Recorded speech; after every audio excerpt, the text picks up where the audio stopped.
பாட்டாளி மக்கள் கட்சியின் முதலமைச்சர் வேட்பாளர் அன்புமணி ராமதாஸ் பென்னாகரம் தொகுதியில் வேட்புமனு தாக்கல் செய்து வருகிறார். அந்த நேரடி காட்சிகளை தற்போது நாம் பார்த்துக் கொண்டிருக்கிறோம். இதுகுறித்து பேசுவதற்காக நமது செய்தியாளர் பழனிவேல் தொலைபேசி இணைப்பில் இணைந்திருக்கிறார். அவரிடம் பேசலாம். பழனிவேல், பாமக இளைஞரணி தலைவர் அன்புமணி ராமதாஸோட சேர்ந்து வேற யார் யாரெல்லாம் வேட்புமனு தாக்கல் செய்யறாங்க? காயத்ரி, பாட்டாளி மக்கள் கட்சியின் இளைஞரணி தலைவரும் முதலமைச்சர் வேட்பாளராக அறிவிக்கப்பட்டிருக்கிற அன்புமணி ராமதாஸ் அவர்கள் இன்று தருமபுரி மாவட்டம் பென்னாகரம் சட்டமன்ற தொகுதியில் இருக்கக்கூடிய தேர்தல் அலுவலர் மல்லிகாவிடம் தனது வேட்புமனு தாக்கல் செய்வதற்காக தற்பொழுது பென்னாகரம் வட்டாட்சியர் அலுவலகத்துக்கு வந்திருக்கார். முன்னதாக சட்டமன்ற தேர்தல் அலுவலகத்தை திறந்து வைத்து அங்கு தொண்டர்களின் குடைசூட அவர்கள் வரவேற்புடன் அங்கிருந்து ஊர்வலமாக புறப்பட்டு தேர்தல் வேட்புமனு தாக்கல் செய்வதற்காக தற்பொழுது வட்டாட்சியர் அலுவலகத்துக்கு வந்து கொண்டிருக்கிறார். இன்னும் சற்று நேரத்தில் அவர் தனது வேட்புமனு தாக்கல் செய்திருக்கிறார். பென்னாகரம் தொகுதியை சேர்ந்த மற்றவர்கள்லாம் எப்போ மனு தாக்கல் செய்ய இருக்காங்க? காயத்ரி, இந்த தொகுதியை பொறுத்தவரையிலே திமுக சார்பில் இன்பசேகரன் வந்து போட்டிட்டு இருக்கார். அதே போல மக்கள் நல கூட்டணி சார்பில் நஞ்சப்பன் என்பவர் போட்டிருக்காங்க. இன்பசேகரன் எதிர்வரும் புதன்கிழமையும் நஞ்சப்பன் வியாழக்கிழமையும் தாக்கல் செய்யப்பட்டிருக்கிறது. அதே போல அதிமுக சார்பில் வந்து வியாழக்கிழமை அன்று 28ஆம் தேதி வேட்புமனு தாக்கல் செய்யப்படுவதாக தெரிகிறது. பழனிவேல், அன்புமணி ராமதாஸோட சேர்ந்து வேறு யார் யாரெல்லாம் அங்க வேட்புமனு தாக்கல் செய்ய வந்திருக்காங்க? வேதவள்ளி, இப்போ நீங்க பாத்தீங்கன்னா அன்புமணி ராமதாஸ் தொண்டர்கள் கூட்டிச்சோட கிட்டத்தட்ட ஊர்வலமாக 1 கிலோமீட்டர் தூரம் ஊர்வலமாக வந்து வட்டாட்சியர்களுக்கு வந்திருக்காங்க. அவருடன் வந்து கட்சியின் முக்கிய நிர்வாகிகள் அவருக்கு வந்து முன்மொழிவதற்காக 5 பேர் மட்டும் வந்திருக்காங்க. அவங்களை மட்டும் உள்ள அனுமதிக்கப்பட்டிருக்காங்க.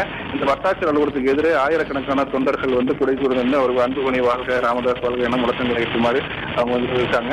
அவருடைய முக்கிய நபர்கள் யாரும் வரவில்லை. குறிப்பாக ராமதாஸ் அவர்கள் பென்னகரம் தொகுதியில் தற்போது பென்னகரில் தான் முகாமிட்டிருக்கிறார். ஆனால் அவர் வேட்புமனு தாக்கலின் போது இங்கு வரவில்லை.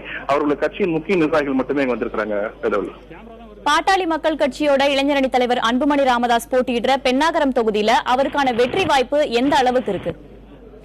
வேதவள்ளி, இந்த தொகுதியை பொறுத்தவரை பாத்தீங்கன்னா கடந்த காலங்களில் வந்து பாட்டாளி மக்கள் கட்சியை சேர்ந்த ஜி.கே. மணி 3 முறை சட்டமன்ற உறுப்பினராக இருந்திருக்கிறார். இந்த தொகுதியை பொறுத்தவரை ஆரம்ப காலம் முதலே இருந்து பாட்டாளி மக்கள் கட்சிக்கு ஒதுக்கப்பட்ட ஒரு தொகுதியாகவும் பாட்டாளி மக்கள் கட்சி நின்னால் வெற்றி பெறக்கூடிய தொகுதியாகவே கடந்த காலங்களில் இந்த தொகுதி இருந்திருக்கிறது.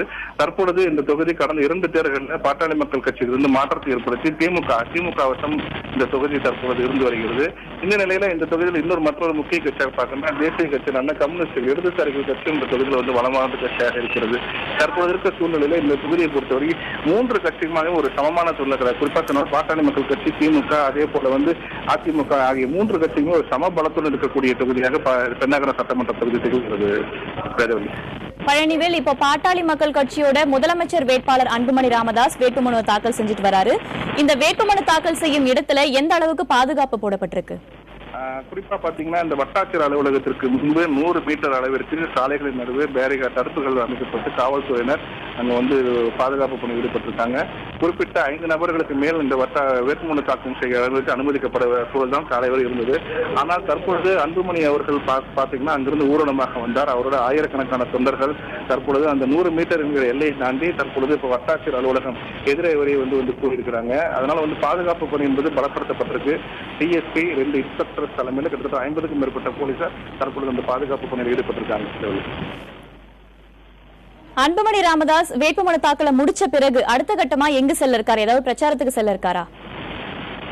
இந்த பென்னாகரம் தொகுதியில போட்டியிடப்பட்டு அன்புமணி தற்போது வேட்புமனு தாக்கல் செய்ய வந்திருக்கார். இன்னும் ஒரு சற்று நொடிகளில் வந்து அவர் தனது வேட்புமனுவை தேர்தல் அதிகாரியான மல்லிகாவிடம் தாக்கல் செய்வார். அதன் பின்பு வந்து தொண்டர்களிடையே சில செய்தியாளர்களை சந்திப்பார் அல்லது தொண்டர்கள் பேசுவார் எதிர்பார்க்கப்படுகிறது.